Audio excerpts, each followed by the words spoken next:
Salam alaikum, bienvenue à tous dans ce nouvel épisode de Mes Bricolos, épisode numéro 7 de la saison 4. Comment vont mes bricologistes préférés? Comment ça va les copains? J'espère que vous avez passé une bonne semaine. J'espère que tout se passe bien pour vous, avec tout ce qui se passe dans le monde. Je sais, c'est un petit peu compliqué, mais là c'est un peu notre bouffée d'oxygène, tu vois. Comme diraient les influenceurs ou les coachs de vie, vous êtes dans un safe space les amis. Mes bricolos, c'est un safe space, voilà. Donc c'est notre petit rituel hebdomadaire. Chaque mercredi à 17h en GMT, je publie un nouvel épisode de Mes Bricolos. Et justement, dans ces épisodes de Mes Bricolos, on prend le temps. Tranquillement, on se pose pour justement discuter, commenter, échanger sur les dernières actualités de la création, de l'innovation et du design. Et il y a justement, c'est l'occasion d'un article dans Dizine qui m'a donné l'idée de travailler sur cet épisode de Mes Bricolos et puis de vous en parler. Il y a eu un événement là au début du mois d'octobre qui s'appelle CNext où Tom Dixon a fait une conférence et c'est plutôt rare. Alors bon, évidemment, moi je fais des épisodes toutes les semaines où on parle de design parce que c'est une passion, mais qu'un designer fasse une conférence où justement il revient sur sa carrière, sur sa production de design, c'est plutôt rare. Donc quand il y a ce genre de publication, ou quand il y a une vidéo qui circule où justement on peut écouter vraiment le parcours d'un designer, surtout de cette amplitude de Tom Dixon. On va voir un petit peu, peut-être que vous ne connaissez pas, mais dès que je vais vous montrer quelques objets, vous dites « Ah ouais, effectivement, je vois exactement qui c'est ». Mais c'est toujours intéressant de l'écouter et de voir comment il perçoit son travail, sa carrière, sa vie professionnelle et sa production de design. Et d'ailleurs, il y a la première punchline que Dizine a mis en avant. Quand je parle de punchline, c'est parce que les designers, vraiment dans les conférences, ce qui est normal, c'est pour interpeller l'auditoire, donc on a tendance à dire des phrases un petit peu fortes au début en introduction. Et lui, il a dit « My early design were so ugly, so unfunctional and so dangerous ». C'est-à-dire, mais alors merci pour l'accent, t'as vu, toujours pareil, mais cet épisode va être dingue. Mes premiers designs étaient moches, absolument pas fonctionnels et hyper dangereux. Donc, et ce qui est pas faux, enfin, c'est assez honnête de sa part et je trouve ça assez amusant parce que c'est vrai qu'au début, on sait pas trop ce qu'on fait, on tâtonne un petit peu.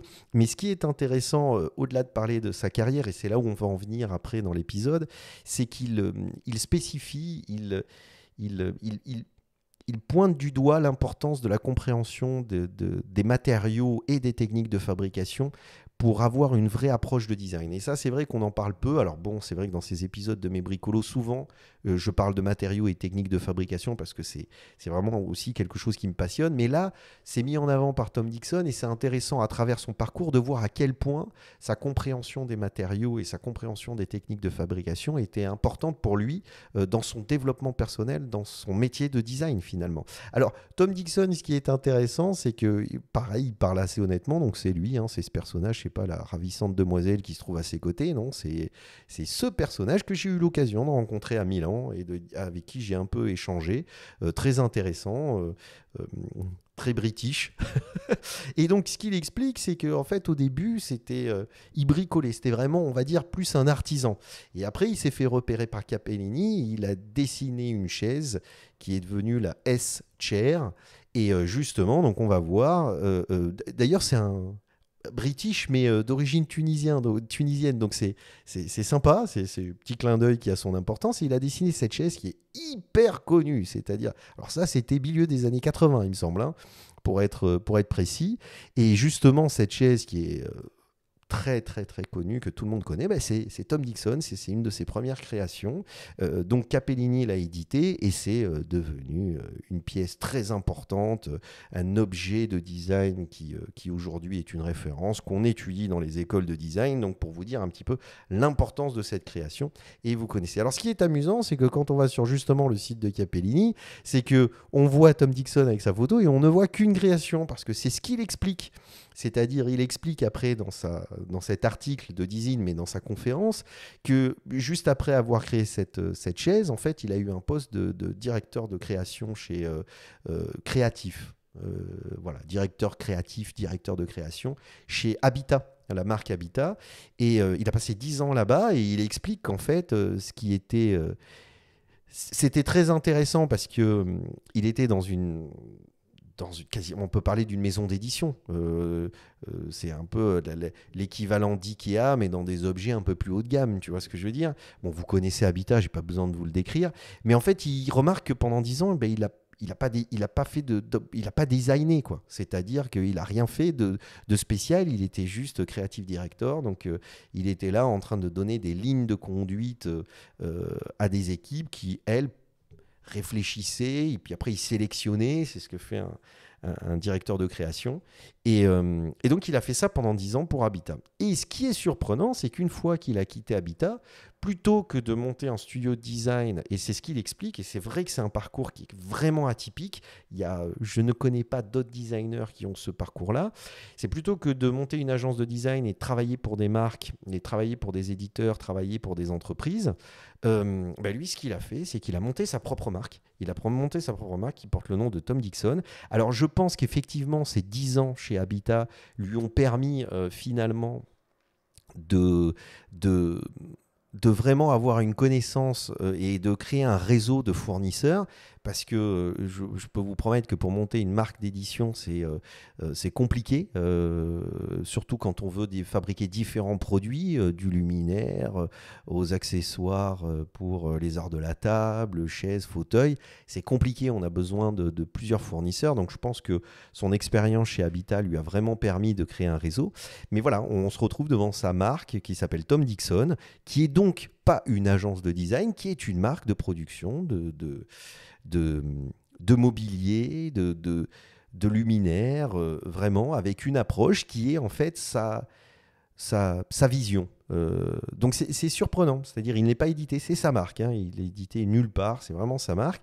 Et ce qui est intéressant, c'est qu'il y a certains produits, dont ce produit qui est très connu, il y a des copies absolument partout, qui est en fait une de ses créations et une de ses pièces maîtresses. Donc vous voyez, hein, ça va de l'accessoire au meuble, au luminaire, c'est surtout principalement les luminaires qui sont très connus chez Tom Dixon, chez sa marque Tom Dixon de mobilier, sont vraiment les luminaires, mais aussi il a fait des meubles très connus aussi, avec vraiment une signature très particulière, dont notamment la HydroChair, qui est vraiment très connue et qui utilise une technique de fabrication très particulière de moulage, justement. Et c'est ce qu'on voit ici, c'est une façon, c'est cette espèce de moulage, coulage très particulier. Et voilà, et donc c'est un objet atypique qui est vraiment très intéressant. Et ça, il le fait au sein de sa marque et de sa marque d'édition, quoi. Tu vois ce que je veux dire? Il s'édite lui-même. C'est vraiment remarquable pour ceux qui ne le savent pas. C'est vraiment très particulier et c'est une prise de risque qui est vraiment très importante. Et donc, il explique ça. Et il dit que pour lui, c'était une façon de répondre à une nature du business dans le design. C'est-à-dire qu'il y a vraiment une caractéristique très spécifique dans le monde du design, où justement on est en compétition avec d'autres designers et des designers historiques, et lui voulait pas rentrer dans ce jeu de compétition, et il voulait donc créer sa propre marque. Et puis après il explique une chose qui est très intéressante, et c'est là-dessus qu'on va s'arrêter, c'est que, ou en tout cas sur là-dessus qu'on va aussi un peu discuter, c'est que pour lui le design c'est une alchimie d'une certaine façon, et c'est la transformation d'une matière assez basique dans quelque chose qui a de la valeur, et c'est vraiment ça qui est très intéressant. Et c'est ce qui lui plaît encore aujourd'hui, et c'est ce qui le motive à créer de nouveaux objets de design. C'est vraiment ce travail d'alchimiste un petit peu entre une matière totalement inerte et sans vie qui n'a pas de forme, et à travers différents process de fabrication, amener ça à quelque chose de surprenant, d'atypique et de totalement innovant. Et c'est vraiment... je le rejoins pour le coup là-dessus, parce que c'est vraiment quelque chose qui est fondamental, et quand on fait ce métier du design, on s'intéresse beaucoup à la matière, et il y a des événements, donc ça c'est LDF 2023, il y a eu un événement qui est une suite de Material Matters Steals the Show. Donc ça c'est Material Matters, c'est un événement qui a eu lieu donc justement à la London Design Festival, où on mettait en avant des nouveaux matériaux avec des nouvelles techniques de fabrication. Donc par exemple ce système de tissage qui est fait à partir alors je sais, microbial waving. En fait, c'est organique. En gros, il y a une matière organique qui suit un chemin qu'on lui a défini et qui vient construire, qui vient tisser une toile de façon totalement organique. Et ça, c'est très intéressant. C'est-à-dire, on est sur ces nouvelles technologies, ces nouveaux matériaux, où en fait, la matière vient se développer elle-même à travers justement des bactéries, des, des, des,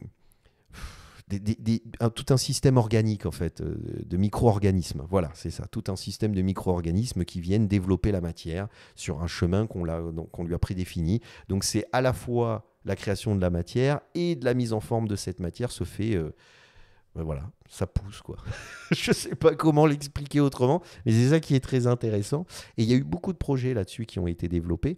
Et c'est ça qui est fascinant. Alors moi, j'aurais adoré aller dans un événement comme celui-là, parce que mais même quand je vais voir des clients avec qui je travaille, il y a vraiment cette question de la matière, de la transformation de la matière, de la récupération, de nouveaux matériaux, nouvelles technologies. Et ce genre d'événement, on en parle peu. C'est pour ça que je voulais prendre le temps un petit peu d'en parler dans cet épisode de Mes Bricolos. Et si vous avez l'occasion, c'est toujours très intéressant d'aller dans ce type d'événement, alors si vous étiez à Londres. Et donc, il y a eu cet objet qui a été présenté et je trouve ça très intéressant parce que là, on est donc sur aussi de l'impression 3D, mais il y a beaucoup d'expérimentation en ce moment sur le travail d'impression 3D. Donc là, c'est l'article toujours de Design, c'est vraiment un super site internet qui parle justement de design, mais vraiment dans tout ce que ça représente, tu vois, c'est pas juste le style, les matériaux, les techniques de fabrication, etc. Il est très bien fait. C'est pour ça que je le cite assez souvent. Et donc, ce designer, Gareth Neal, a développé un peu cette technique de fabrication, un peu comme un tissage. Et en fait, ce qui est intéressant, alors je travaille aussi pour une marque en ce moment, Rive Droite, où on développe un capot de parfum. Et c'est aussi ça qui est intéressant, c'est-à-dire j'utilise une technique d'impression 3D pour développer ce capot, donc le bouchon du parfum, en fait, tout simplement. Et ce qui est intéressant, c'est qu'on essaye de pousser les limites de l'imprimante 3D et d'utiliser certains de ses défauts comme un avantage. Et c'est exactement ce qui s'est passé ici. C'est une proposition aussi qui s'est passée ici du designer, de travailler sur à la fois la matière, mais aussi sur les caractéristiques de l'impression 3D.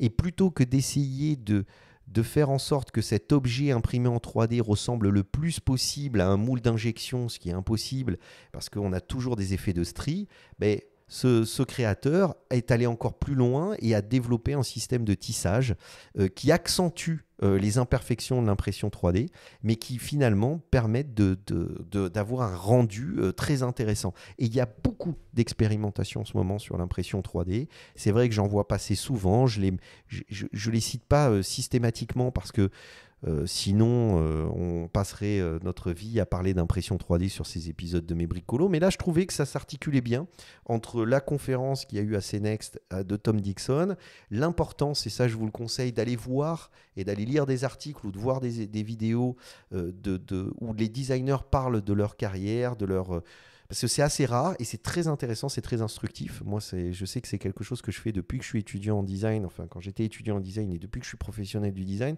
je continue à le faire parce que je trouve que chaque parcours est inspirant et comme le design est un métier qui n'est pas très ancien, ça permet de se questionner aussi dans son évolution personnelle. Et puis après, l'importance qui est rarement mise en avant, des matériaux et des techniques de fabrication. Voilà. Et c'est vrai que c'est ce qu'on essaye de faire dans ces épisodes de Mes Bricolos. C'est-à-dire, on essaye vraiment, j'aime bien cet effet là, de rotation. Chaque fois, j'essaye d'améliorer, tu vois. Mais c'est vrai qu'on essaye dans ces épisodes de Mes Bricolos de parler de ça, tu vois, d'essayer de vraiment mettre en avant un petit peu tout ce qui englobe ce travail et ce métier du design.